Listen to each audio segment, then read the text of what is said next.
समा जाए मदीना मंतर से मेरे दिल में तमन्नाए मदीना बराबर बिजमालिही कशफत तुजा बिजमालिही हसनत जमीआ फसालिही सल्लू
সময়ের প্রহর করি যে কখন 12:01 হবে আর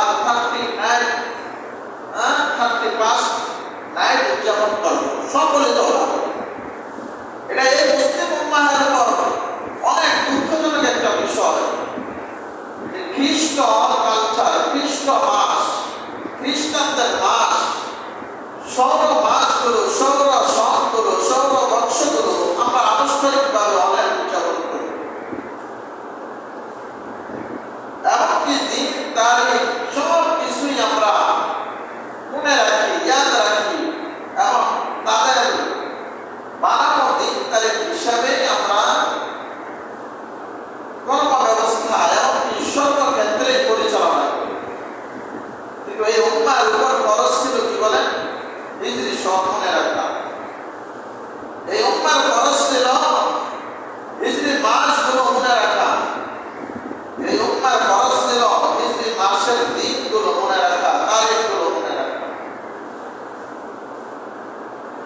আফসোস এই উম্মার জন্য যে এই উম্মার নর নারী কেউ এই মাসগুলো মনে রাখে না, কেউ ইয়াদ রাখে না, কেউ স্মরণ রাখে না। আজকে কোন মাস চলছে এবং কোন তারিখ চলছে শুধু আমরা অনাগত ভাবে রমজান আসলে বলতে পারি রমজান মাস। এখানে হিজরি সন এই মুসলিম উম্মাহের উপর একটা ফরজ। কি বলেন? ইয়াদ রাখা ফরজ, দিন তারিখ মনে রাখা ফরজ। আর এই হিজরি সনকে স্মারক হিসাবে আল্লাহ রাসূল সাল্লাল্লাহু আলাইহি ওয়াসাল্লামের হিজরতকে স্মারক হিসাবে, স্মরণীয় হিসাবে রাখার জন্য হিজরি সনকে আবির্ভূত করেছে। আল্লাহ রাসূল সাল্লাল্লাহু আলাইহি ওয়াসাল্লাম মক্কা থেকে মদিনায় যখন হিজরত করে গেলেন, যেই বছরে হিজরত করে গেছেন ওই বছর থেকেই হিজরি বছর শুরু। আর তিনার এই হিজরতটাকে, তিনার এই মক্কা থেকে মদিনায় ভ্রমণটাকে, এই হিজরতটাকে যাতে কিয়ামত অবধি পর্যন্ত ইতিহাসের পাতায় চিরন্তনভাবে সোনালি খচিতভাবে এরকমভাবে মনে থাকে, লিখিত থাকে, সেই জন্যে আল্লাহ রাসূল সাল্লাল্লাহু আলাইহি ওয়াসাল্লাম আল্লাহ প্রত্যেক হিজরতকে, এই হিজরি সনকে, হিজরতের মাসগুলোকে, হিজরতের দিনগুলোকে এই উম্মার উপর ফরজ করেছে। এটা ফরজ, কারণ হিজরত তো তখনই করেছেন আল্লাহ রাসূল সাল্লাল্লাহু আলাইহি ওয়াসাল্লাম যখন আল্লাহ রাসূল সাল্লাল্লাহু আলাইহি ওয়াসাল্লাম মক্কার মধ্যে তিনি শুধু এক নামে পরিচিত ছিলেন, দাঈ আল্লাহ, আল্লাহর দিকে ডাকবেন, ইলাহিয়াতের দিকে ডাকবেন, ওয়াহদানিয়াতের দিকে ডাকবেন, মূর্তিগুলো যাতে তোমরা ছেড়ে আল্লাহ তাআলার একমাত্র আল্লাহর ইবাদত করো সেই দিকে ডাকবেন। অর্থাৎ দাঈ আল্লাহ একমাত্র ডাকনেওয়ালা হিসাবে, ধর্ম প্রচারক হিসাবে তিনি পরিচিত ছিলেন। কোথায় বলেন? মক্কায়। মক্কায় রাসূল সাল্লাল্লাহু আলাইহি ওয়াসাল্লাম একমাত্র ধর্ম প্রচারক হিসেবে পরিচিত ছিলেন। কিন্তু যখন কাফেরদের নিপীড়ন, নির্যাতন, অত্যাচার, এমনকি ইউক্রেনের ইস্তাম্বুলের যখন দিন দিন বেড়ে গিয়েছিল, যার অল্প সংখ্যক মুসলমান হয়েছে তাদের উপরও তাদের আত্মীয় স্বজন, ছেলে হলে বাপ, বাপ হলে ছেলে, এভাবে নিকটতম আত্মীয় স্বজন সহ নির্যাতন, অত্যাচার, নিপীড়ন করতে শুরু করে দিয়েছিল। টিকে থাকার মতো আর কোনো পরিস্থিতি নেই। নিজের জন্মভূমিতে মক্কায় আল্লাহ রাসূল সাল্লাল্লাহু আলাইহি ওয়াসাল্লাম এবং তার হাওয়ারি যারা সাথী বন্ধুগণ ছিলেন, এখানে আর জীবিত থাকার মতো এমন পরিস্থিতি নেই। সেজন্য আল্লাহ তাআলা আদেশ করলেন যে মুহাম্মদ আপনি হিজরত করুন। আপনি কি করতে বলেন? হিজরত করুন। সে নবী মুহাম্মদ সাল্লাল্লাহু আলাইহি ওয়াসাল্লাম যখন মক্কায় তিনাকে শুধু চিনত মানুষ ধর্ম প্রচারক হিসাবে, মানুষ শুধুমাত্র চিন্ত দাঈ ইলাল্লাহ হিসাবে, আল্লাহ রাসূল সাল্লাল্লাহু আলাইহি ওয়াসাল্লাম যখনই মদিনা পাড়া দিলেন, যখনই তিনার কদম মোবারক মদিনায় পদধরিত হলো,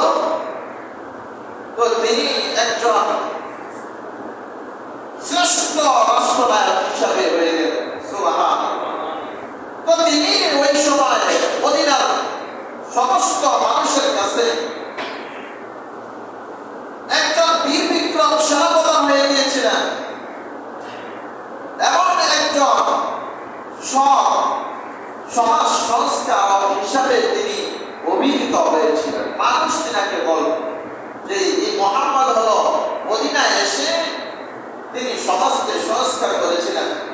জাহিলিয়াতের যুগের যে বর্বরতা ছিল সবগুলো উঠে একমাত্র দ্বীন-ই ইলাহি সুস্থ একটা সমাজ ব্যবস্থার সবচেয়ে বেশি তিনি এরকম ভূমিকা রেখেছেন। এই জন্যে মানুষটাকে শ্রেষ্ঠ রাষ্ট্রনায়ক এবং শ্রেষ্ঠ সেনাপ্রধান এবং একজন সংস্কারক হিসাবে, সমাজ সংস্কারক হিসাবে ঘোষিত করেছে। অথচ মদিনায় কি ছিলেন বলেন?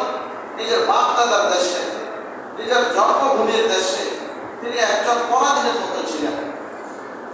তিনি বাক শক্তি ছিল না, বাক শক্তির স্বাধীনতা কেড়ে নিয়েছিল, কর্ম স্বাধীনতা তো আরো আগেই কেড়ে নিয়েছে।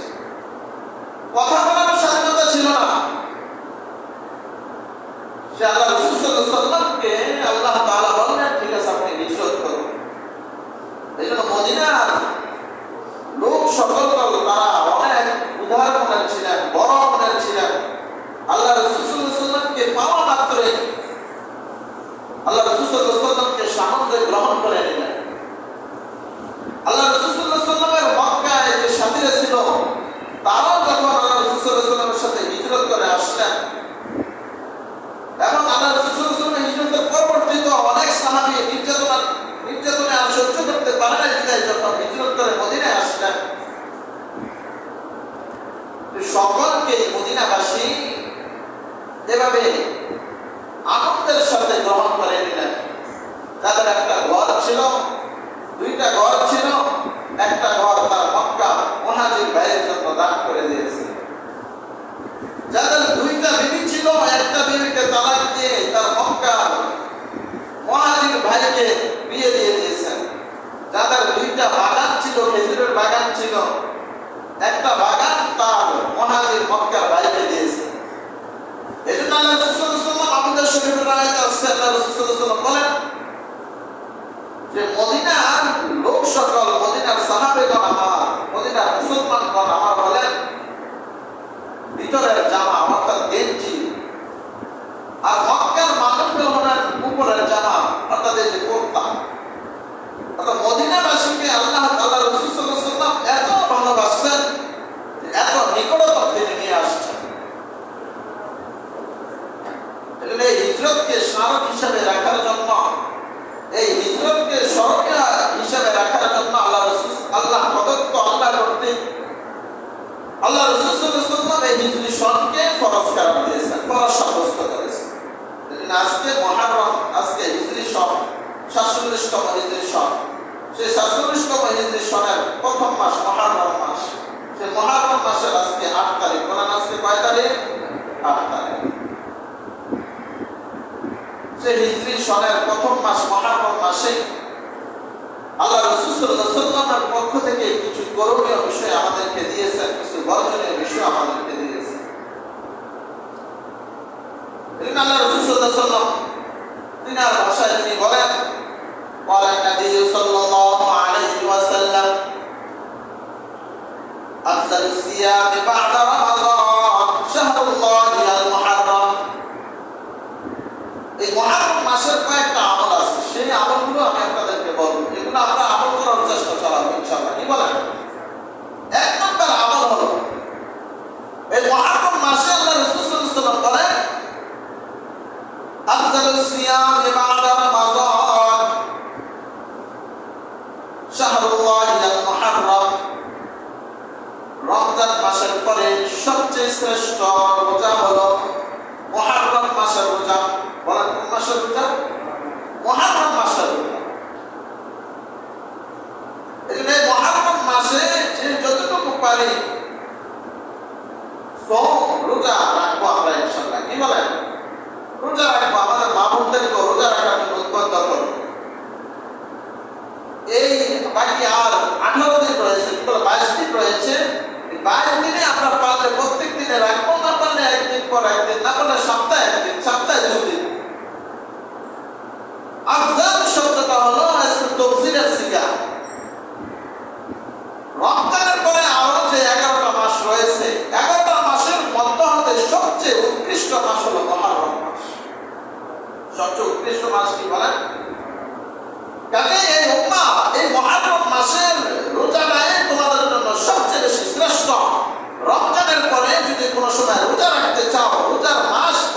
তোমরা পাও তাহলে সেটা হলো মুহররম মাস। মুহররম মাসে এটা হলো আল্লাহর মাস। আল্লাহ রাসূল সাল্লাল্লাহু আলাইহি ওয়াসাল্লাম পবিত্র হাদিসের মধ্যে তিনি সেটাই ঘোষণা করেছেন, আফজালুস সিয়াম বা'দা রমাযান শাহরুল্লাহ। শাহরুল্লাহ আল্লাহর মাস, আল মুহররম মুহররম মাস। তাহলে এই মুহররমকে সরাসরি আল্লাহ তাআলা নিজে সম্বোধন করেছেন। তো আল্লাহ দামি, তিনি কত দামি বলেন? আমার আপনার কত দামি? এর চেয়েও হাজার হাজার কোটি কোটি গুণ বেশি দামি। আমার আপনার মধ্যে, মানুষের মধ্যে যারা সবচেয়ে বেশি দামি, সবচেয়ে বেশি সম্মানিত, এর চেয়েও আল্লাহ তাআলা হাজার কোটি গুণ তিনি জলিলুল কদর, তিনি অনেক সম্মানিত। এই সম্মানিত এই জাতের দিকে মুহররমকে সম্বোধন করেছেন। তো এই কারণে মুহররমের মাসটা আল্লাহ তাআলার কাছে অনেক ফজিলতপূর্ণ হয়ে গেছে। এজন্য এই মাসে এক একটা রোজা রাখলে আল্লাহ রাসূল সাল্লাল্লাহু আলাইহি ওয়াসাল্লাম বলেন, এক এক বছর নফল রোজার সওয়াব আল্লাহ তাআলা থেকে লাভ করে। এজন্য ভাই, আমল সে জিंदगी बनती है जन्नत भी और जहन्नम भी। আমলের দ্বারাই আমার আপনার জিंदगी बनবে। আমল যদি করি জান্নাত পাবো, আমল যদি না করি জাহান্নাম। এক নম্বর আমল কি বলেন? এই মুহররম মাসের এক নম্বর আমল হলো রোজা রাখা। মুহররম মাসের এক নম্বর আমল কি বলেন? এক নম্বর আমল হলো রোজা রাখা। এই কারণে মুহররমের তৎপরতা এবং তার গুরুত্ব সম্পর্কে আল্লাহ তাআলা স্বয়ং পবিত্র কোরআনে কারিমে ইরশাদ করেন, আউযু বিল্লাহি মিনাশ শাইতানির রাজীম, বিসমিল্লাহির রাহমানির রাহিম। ইন্না ইদ্দাতাশ শুহুরি ইনদাল্লাহি 12 শাহরান ফি কিতাবিল্লাহি তাআলা ইয়াওমা খালাকাস সামাওয়াতি ওয়াল আরদ মিনহা আরবা'তুন হুরুম যালিকা ad-দীনুল কাইয়্যুম ফালা তাযলিমু ফীহিন্না আনফুসাকুম وقاتلوا المشركون كافة كما يقاتل المشركون كافة واعلموا أن الله مع المتقين। আল্লাহ তাআলা বলেন, সে আলমে আযম থেকে নিয়ে, আলমে আযম মানে দুনিয়ার সূচনা লগ্ন থেকে নিয়ে, দুনিয়া সৃষ্টি করার থেকে নিয়ে, সে আলমে আযম থেকে নিয়ে কিয়ামত অবধি পর্যন্ত আল্লাহ তাআলার কাছে গণিত 12টি মাসই, কয়টি মাস বলেন? 12টি মাস না 13টি মাস আছে না 11টি মাস আছে বলেন? 12 মাস।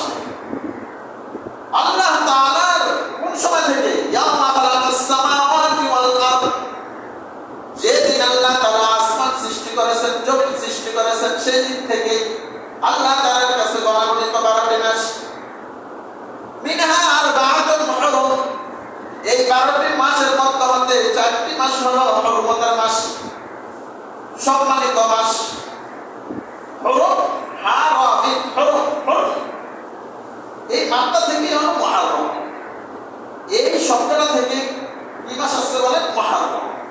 তাহলে মুহররম অর্থ হলো সম্মানিত। যদি আল্লাহ তাআলা ওইখানে হুরুম মানে এই 12টি মাসের মধ্যে 4টি মাস হলো সম্মানিত মাস, এই এক অর্থ। তাহলে মুহররম অর্থ আমরা কি পেলাম বলেন? সম্মানিত মাস। এই মাসটা সম্মানিত মাস।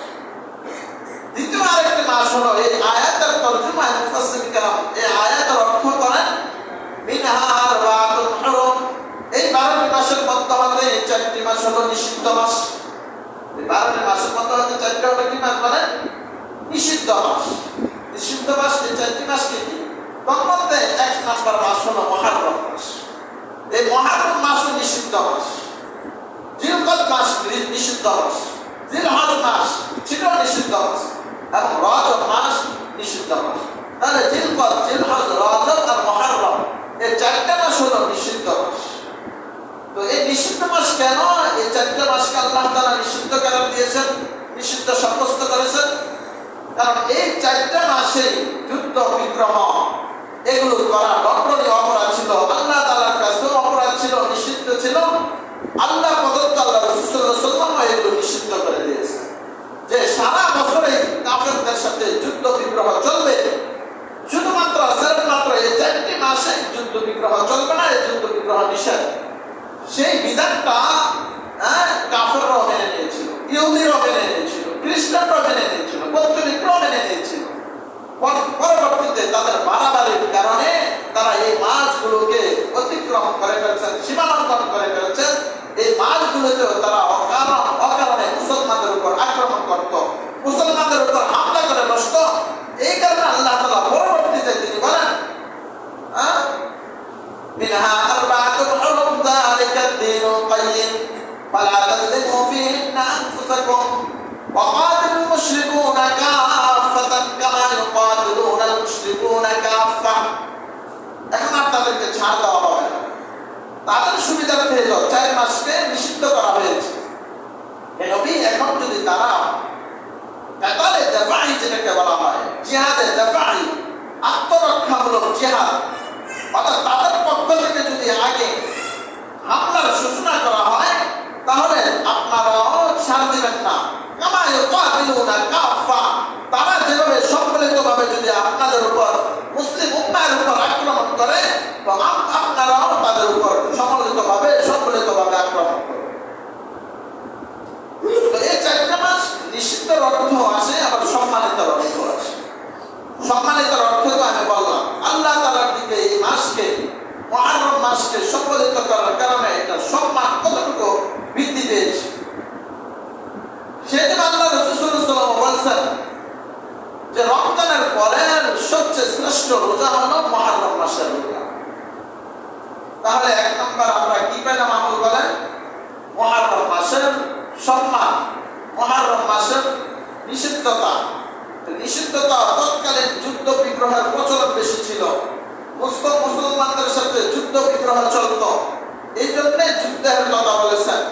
এই কারণে আল্লাহ তাআলা অন্যত্র বলেন ফালা তাযলিমু ফীহিন্না আনফুসাকুম, এই মাসের মধ্যে, এই মুহররম মাসের মধ্যে তোমরা তোমাদের নিজেদের উপর জুলুম করো না। নিজেদের উপর কিভাবে জুলুম করা হয়? গুনাহ করে জুলুম করা হয়, অন্যের উপর অন্যায় করে জুলুম করা হয়, এভাবে পাপাচারে লিপ্ত হয়ে জুলুম করা হয়। যত ধরনের পাপাচার আছে সব ধরনের পাপাচারে লিপ্ত হয়ে নিজের নফসের উপর, নিজের উপর জুলুম করা হয়। সেজন্য আল্লাহ তাআলা বলেন এই মাসগুলোর মধ্যে তোমরা জুলুম করো না নিজেদের উপর, নিজেরা অন্যায়ের কাজের দিকে যেও না।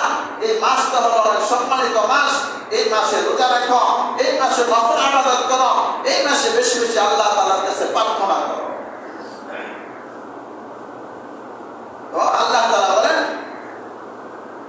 যে এই মাসে বেশি বেশি ইবাদত বন্দেগী করার জন্য বলছেন, জুলুম করতে না বলছেন। আল্লাহ রাসূল সাল্লাল্লাহু আলাইহি ওয়াসাল্লাম বলেছেন ইবাদতের মধ্যে তো অবশ্যই অন্যান্য ইবাদত করবে, সাথে সাথে রোজা রাখবে। তাহলে 1 নম্বর আমরা আমল কি পেলাম বলেন? মুহররম মাসে আমরা বেশি বেশি রোজা রাখবো। 2 নম্বর আমার আল্লাহ রাসূল সাল্লাল্লাহু আলাইহি ওয়াসাল্লাম বলেন এই মুহররম মাসে আশুরা রয়েছে, 10ম মুহররম রয়েছে, মুহররম মাসের 10 তারিখ রয়েছে। এই 10 তারিখে আল্লাহ প্রদত্ত অনেক অলৌকিক ঘটনা আল্লাহ তাআলা এই দুনিয়ার মধ্যে ঘটিয়েছেন। এই মুহররমের 10 তারিখে আল্লাহ তাআলা আদম আলাইহিস সালাম এবং আম্মা জান হাওয়া আলাইহিস সালামের তওবাকে কবুল করেছেন। এই মুহররম মাসের 10 তারিখে আরাফার ময়দানে আম্মা জান হাওয়া আদম আলাইহিস সালামকে একত্রিত করেছেন। এই মুহররমের 10 তারিখে হযরত মুসা আলাইহিস সালামকে সেই নীল নদকে ভেদ করে রাস্তা প্রসারিত করে তিনাকে উদ্ধার করেছেন ফেরাউনের দলবল থেকে। আরো অনেক অলৌকিক ঘটনা আল্লাহ তাআলা এই মুহররমের 10 তারিখে ঘটিয়েছেন। বিদায় মুহররমের 10 তারিখের আশুরার দিন, যেটাকে হাদিসের ভাষায় বলা হয় ইয়াউমে আশুরা, এই 10 তারিখ 10 মুহররমের ফজিলত এবং তাৎপর্য মণ্ডিত আল্লাহ তাআলার কাছে অনেক বেশি। এই মুহররমের 10 তারিখে আল্লাহ রাসূল সাল্লাল্লাহু আলাইহি ওয়াসাল্লাম কি বলেছেন? কি আমল করবে তোমরা?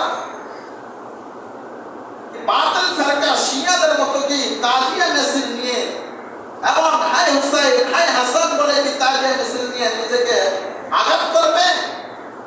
না, এটার বিকল্প আল্লাহ রাসূল সাল্লাল্লাহু আলাইহি ওয়াসাল্লাম আল্লাহ প্রদত্ত কোনো বিধান রয়েছে। এটা তো হলো তাদের বাতিল একটা ফিরকা, এই শিয়াদের একটা বাতিল ফিরকা। তাদের অপসংস্কৃতি দুনিয়ার মধ্যে এতই ভাবে সম্প্রসারিত হচ্ছে, করাচ্ছে যে 10 মুহররম আসলেই তারা মনে করে যে কারবালার ঘটনা, হাসান হুসাইনের শহীদের ঘটনা। আমরা অবশ্যই হাসান হুসাইনের প্রতি আমরা মায়া রাখি, ভালোবাসা রাখি, দরদ রাখি, কারণ ইনারা হলেন আহলে বায়াত। তিনি আল্লাহর রাসূল সাল্লাল্লাহু আলাইহি ওয়াসাল্লামের পরিবারের লোক, তাদের প্রতি ভালোবাসার কত আল্লাহ রাসূল সাল্লাল্লাহু আলাইহি ওয়াসাল্লাম বলেছেন এটা একটা ঈমানের অঙ্গ। আমরা ভালোবাসা রাখি, কিন্তু ভালোবাসার কিছু নমুনা আছে, আল্লাহ প্রদত্ত নিদর্শন রয়েছে, আল্লাহ রাসূল সাল্লাল্লাহু আলাইহি ওয়াসাল্লাম প্রদত্ত নিদর্শন রয়েছে, সেই হিসাবেই ভালোবাসতে হবে।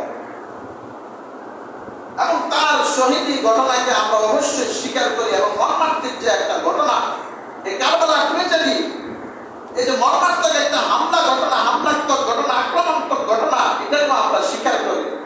তবে আশুরার দিন নয়, কারণ আশুরা এই 10 মুহররমে শুধু যে কারবালার ঘটনা ঘটছে তা নয়। এই 10 মুহররমের ফজিলত সে দুনিয়ার সূচনা লগ্ন থেকেই চলে আসছে, আল্লাহ থেকে চলে, আল্লাহ তাআলার কথা অনুযায়ী চলে আসছে। এবং আখিরে জামানার নবী, আমাদের নবী জনাবে আমাদের আকা হযরত মুহাম্মদ মুস্তাফা আহমদ মুস্তাফা সাল্লাল্লাহু আলাইহি ওয়াসাল্লাম আশুরার দিনে, আশুরার সময় আমরা কি করব, এই উম্মাহ কি করণীয়, কি বর্জনীয়, সেটা আল্লাহ রাসূল সাল্লাল্লাহু আলাইহি ওয়াসাল্লাম বলে গেছেন। শায়দ হিজরিতে হযরত হাসান রাদিয়াল্লাহু তাআলা আনহু শহীদ হয়েছেন কারবালার ময়দানে। আর আশুরার ফজিলত তো হলো ইয়ামা খালাকাস সামাওয়াতি ওয়াল আরদ, আসমান আর জমিন সৃষ্টি করার পর থেকে। আর আল্লাহ রাসূল সাল্লাল্লাহু আলাইহি ওয়াসাল্লামের মুহররম মাস আবির্ভূত হয়েছে, হিজরি সন আবির্ভূত হয়েছে আল্লাহ রাসূল সাল্লাল্লাহু আলাইহি ওয়াসাল্লাম দ্বিতীয় হিজরিতে, দ্বিতীয় বৎসরে। সেই দ্বিতীয় বৎসরে কোথায় আছে আরবি দ্বিতীয় বৎসর, এক বছর পরে দ্বিতীয় বৎসর। আর কারবালার ইতিহাস হয়েছে সেই 60তম বৎসরে। আল্লাহ রাসূল সাল্লাল্লাহু আলাইহি ওয়াসাল্লাম প্রায় বলে 73 বৎসরে, আল্লাহ রাসূল সাল্লাল্লাহু আলাইহি ওয়াসাল্লামের মৃত্যুর 13 বৎসরে কারবালার ঘটনা ঘটেছে। তাহলে আল্লাহ রাসূল সাল্লাল্লাহু আলাইহি ওয়াসাল্লাম সেটাকে দেখে না, এবং আল্লাহ রাসূল সাল্লাল্লাহু আলাইহি ওয়াসাল্লাম সেটাকে সমর্থিত করে না যে কারবালা এই তাদের শোকে, আহলে বায়াতের শোকে, আমার পরিবারের হত্যার শোকে তোমরা তাজিয়া মিছিল বের করবা, তোমরা এরকম ভাবে তাদের শোকে শোকাহত হবা, এরকম ভাবে মৃত্যুবার্ষিকী পালন করবা, এই ধরনের কিছু আল্লাহ রাসূল সাল্লাল্লাহু আলাইহি ওয়াসাল্লামের কথাও নাই, কোনো ধরনের লেখনীও নাই, কোনো ধরনের মৌন সমর্থন নাই। তাহলে কেন আমরা 10 মুহররমে তাজিয়া মিছিল করবো, কেন আমরা শোক পালন করবো? এটা তো নিষিদ্ধ করা হয়েছে। এজন্য আহলে সুন্নাত ওয়াল জামাতের আকীদা হলো আশুরার দিনে কি করব আমরা? আল্লাহ রাসূল সাল্লাল্লাহু আলাইহি ওয়াসাল্লাম পবিত্র হাদিসের মধ্যে ইরশাদ করেন, সিয়াম ইয়াউম আশুরা ইন্নী আহতাসিবু আলা আল্লাহি আন ইউকাফিরা সানাতাল্লাতী ক্বাবলাহু ওয়াস সানাতাল্লাতী বা'দা। 10 মুহররম যখন আসবে, আমার এই উম্মতের নর-নারী যাতে 10 মুহররমের সময় রোজা রাখে। কারণ 10 মুহররমে রোজা রাখলে কি হবে? আল্লাহ রাসূল সাল্লাল্লাহু আলাইহি ওয়াসাল্লাম বলেন, ইন্নী আহতাসিবু আলা আল্লাহি আন ইউকাফিরা সানাতাল্লাতী ক্বাবলাহু ওয়াস সানাতাল্লাতী বা'দা। আমি আল্লাহ তাআলার কাছে আশা করি, আমি আল্লাহর উপর আশাবাদী যে আমার এই উম্মত যদি এই আশুরার দিনে রোজা রাখে, তাহলে তার পূর্বের 1 বছরের গুনাহ এবং পরবর্তী বছরের 1 বছরের গুনাহ আল্লাহ তাআলা ক্ষমা করে দিবেন। সুবহানাল্লাহ। তাহলে আশুরার দিনের আমাদের কর্তব্য কি বলেন? রোজা রাখা। আশুরার দিনে আমাদের কর্তব্য কি বলেন? তবে একটা রোজা নয়, আশুরা তো হলো 10 মুহররম। 9 মুহররমে একটা রোজা রাখবো, অথবা 9 মুহররমে না রাখলে 10 মুহররম রাখবো, পরবর্তীতে 11 মুহররমে রাখবো, অর্থাৎ 2টা রোজা আমরা রাখবো। সেটা আল্লাহ রাসূল সাল্লাল্লাহু আলাইহি ওয়াসাল্লাম যখন হিজরত করে মদিনায় গেলেন, মদিনায় যায় দেখলেন মদিনার ইহুদিরা মুসা আলাইহিস সালাম যে ফেরাউনের দরবার থেকে আল্লাহ তাআলা রেহাই দিয়েছেন, মুক্তি দিয়েছেন, এই মুক্তির বনি ইসরাঈলের এই মুক্তির এরকম মুক্তি পাওয়ার স্মরণীয় রাখার জন্য তারা এই আশুরার দিনে 10 মুহররমে তারা রোজা রাখে। আল্লাহ রাসূল সাল্লাল্লাহু আলাইহি ওয়াসাল্লাম ইহুদিদেরকে বললেন, তোমরা এই দিনে রোজা রাখো কেন? ইহুদিরা বলল, আমাদের নবী মুসা সাল্লাল্লাহু আলাইহি ওয়াসাল্লাম এই দিনে রেহাই পেয়েছিলেন, ফেরাউনের দরবার থেকে মুক্তি পেয়েছেন, এজন্য আমরা রোজা রাখি। আল্লাহ রাসূল সাল্লাল্লাহু আলাইহি ওয়াসাল্লাম বলেন, قال النبي صلى الله عليه وسلم نحن أحق بموسى منكم فصامه وأمر بصيامه। আল্লাহ রাসূল সাল্লাল্লাহু আলাইহি ওয়াসাল্লাম বলেন, আমরা তোমাদের থেকেও বেশি মুসা আলাইহিস সালামের অধিকারের ক্ষেত্রে হক রাখি। কারণ মুসা তিনার সন্তানের ব্যাপারে আল্লাহ তাআলা আয়াত বলেছেন এবং তিনিও সন্তান করেছেন যে শেষ নবী মুহাম্মদ আসবে। তিনিও যদি আমাকে পাইতেন তাহলে তিনি আমার অনুসারী হইতেন, তিনিও আমার কি হইতেন বলেন, অনুসারী হইতেন। তো সেই হিসাবে মুসা আলাইহিস সালামের শরীয়তের দিক দিয়ে এবং নবী হওয়ার দিক দিয়ে বেশি আমরা তার অনুসরণ করার হক রাখি। হে আমার সাহাবীরা, ফাসামাহু ওয়া আমারা বিসিয়ামিহি, তোমরাও এই 10 মুহররমের রোজা। তবে হ্যাঁ, وقال النبي صلى الله عليه وسلم صوموا يوم عاشوراء وخالفوا فيه اليهود صوموا قبله يوما وبعده يوما। তবে শুধু আশুরার দিনে রোজা রাখলে তো ইহুদিদের সাথে সাদৃশ্য হয়ে যাবে, ইহুদিদের আমলের সাথে হয়ে যাবে, আমলের মতো একদিনে তাদের সাথে হয়ে গেল। এজন্য আমার ধর্ম আর আমার কর্ম তো ইহুদিদের থেকে ভিন্ন। কাজেই তোমরা খালিফু ফিল ইয়াহুদা, ইহুদিদের তোমরা মুখালেফ করবা, বিরোধিতা করবা। কিভাবে বিরোধিতা করবা? সোমু ক্বাবলাহু ইয়াওমান ওয়া বা'দাহু ইয়াওমান, তোমরা এই আশুরার আগে একদিন রোজা রাখবা অথবা পরের একদিন রোজা রেখে নিবা। তোমরা আশুরার একদিন আগে রোজা রাখবা অথবা পরের একদিন রোজা রেখে নিবা। তাহলে ইহুদিদের সাথে আর সাদৃশ্য কারণ না, তোমরা দুইটা করে রোজা। তাহলে কি পাইলাম বলেন? আশুরার মুহররম মাসের 2 নম্বর আমল কি বলেন? 2 নম্বর আমল হলো 10 মুহররমে আমরা দুইটা রোজা রাখবো, 10 মুহররম এবং 11 মুহররম। তাহলে আজকে হলো 8 তারিখ মুহররম মাসের, কালকে 9 তারিখ, তারপরে শনিবারে 10 তারিখ, রবিবারে 10 তারিখ। তাহলে রবিবারে এবং সোমবারে অথবা শনিবারে রবিবার, এই 2 দিন আমরা রোজা রাখবো ইনশাআল্লাহ। কি বলেন ইনশাআল্লাহ? আল্লাহ রাসূল সাল্লাল্লাহু আলাইহি ওয়াসাল্লাম অনেক ফজিলত আছে হাদিসের মধ্যে আল্লাহ রাসূল সাল্লাল্লাহু আলাইহি ওয়াসাল্লাম বলেছেন।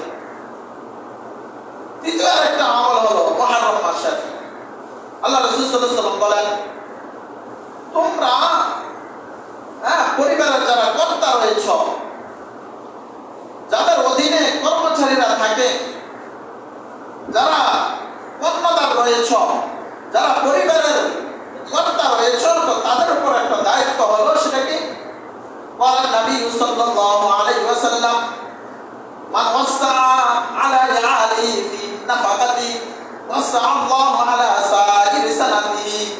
আল্লাহ রাসূল সাল্লাল্লাহু আলাইহি ওয়াসাল্লাম বলেন, যারা পরিবারের কর্তা রয়েছে অথবা যাদের অধীনে কর্মচারী কর্মরত আছে, কর্ম করে, তাদের উপর কর্তব্য হলো মান ওয়াসা আলা ইয়ালি ফি নাফাকাতি, খরচার ক্ষেত্রে, ভোজনের ক্ষেত্রে, দৈনন্দিন স্বাভাবিক যে ভোজনের আয়োজন করা হয়, ভোজের আয়োজন করা হয়, যে খরচের আয়োজন করা হয়, তার চেয়ে যদি মুক্ত হস্ত পরিবারের লোকদের উপর খরচ করা হয়, ভালো ভালো খাবারের ব্যবস্থা করা হয়, ভালো ভালো পোশাকের ব্যবস্থা করা হয়, আলা ওয়াসাল্লাহু আলা সাইরি সানাতিহি, আল্লাহ তাআলা বলেন এটা আমার ওয়াদা, এই মুহররম মাসে একদিন তারা শুধুমাত্র যদি একটু মুক্ত হস্তে খরচ করে, একটু প্রাচুর্যতার সাথে যদি খরচ করে, তাহলে সারা বছরের জিম্মাদারি আমি আল্লাহ তাআলা নিয়ে নিলাম। সুবহানাল্লাহ। সারা বছর এইভাবে আল্লাহ তাআলা আপনাকে খরচ করার আল্লাহ তাআলা তৌফিক দান করেন। এই হলো 3 নম্বর আমাদের আমল। তাহলে 1 নম্বর মুহররমের আমল কি বলেন? মুহররম মাসে আমরা বেশি বেশি রোজা রাখবো। 2 নম্বর আমল হলো আশুরার দিনে কোনো ধরনের শোক পালন নয়, কোনো ধরনের তাজিয়া মিছিলে অংশগ্রহণ নয়, কোনো ধরনের নিজেকে নিজে আহত এবং নিজেকে নিজে রক্তাক্ত করা নয়। আশুরার দিনে বেশি বেশি দোয়া এবং বেশি বেশি রোজা তো রাখবেই, বেশি বেশি আবাদত মগ্ন থাকবো। এর আগের দিন একটা রোজা রাখবো অথবা আশুরার 10 মুহররমের পরে 11 মুহররমে রোজা রাখবো। 3 নম্বর আমল হলো এই দিনে আমরা স্বাভাবিক খরচের চেয়ে একটু উন্নত মানের খরচ আমাদের ফ্যামিলির মধ্যে করবো ইনশাআল্লাহ। করবো তো ইনশাআল্লাহ। এজন্য এই মাসে এটাকে শোক দিবস বলা হয়, শোকের মাস বলা হয়। যারা শিয়া সম্প্রদায় রয়েছে, শিয়া সম্প্রদায়ের মধ্যে যারা ইসনা আশারা রয়েছে, 12 ইমামের আকীদায় যারা বিশ্বাসী শিয়া সম্প্রদায়, দেখেন এরা 72-73 দলের একটা দল। আহলে সুন্নাত ওয়াল জামাতের আকীদা মতো তারা কাফের। ইহুদি নাসারা খ্রিস্টান কাফের, হিন্দু পত্রিকা যারা যেমন কাফের তারা যেমন কাফের, শিয়া সম্প্রদায় এমন কাফের। তারা দুনিয়াতে যতই ভালো কাজ করুক, হ্যাঁ দেখতে হবে জুলুম আর মাজলুমের বিষয়টা। কারণ যে মাজলুমের পক্ষে আমরা নিতে হবে, জালেমের পক্ষে আমরা নেওয়া যাবে না। এখন যদি কেউ কাফের যদি কি করে বলেন সংঘর্ষ বাঁধে, যুদ্ধ বিগ্রহ বাজে, মনে করেন রাশিয়া আর ইউক্রেন, তারা সবাই কাফের।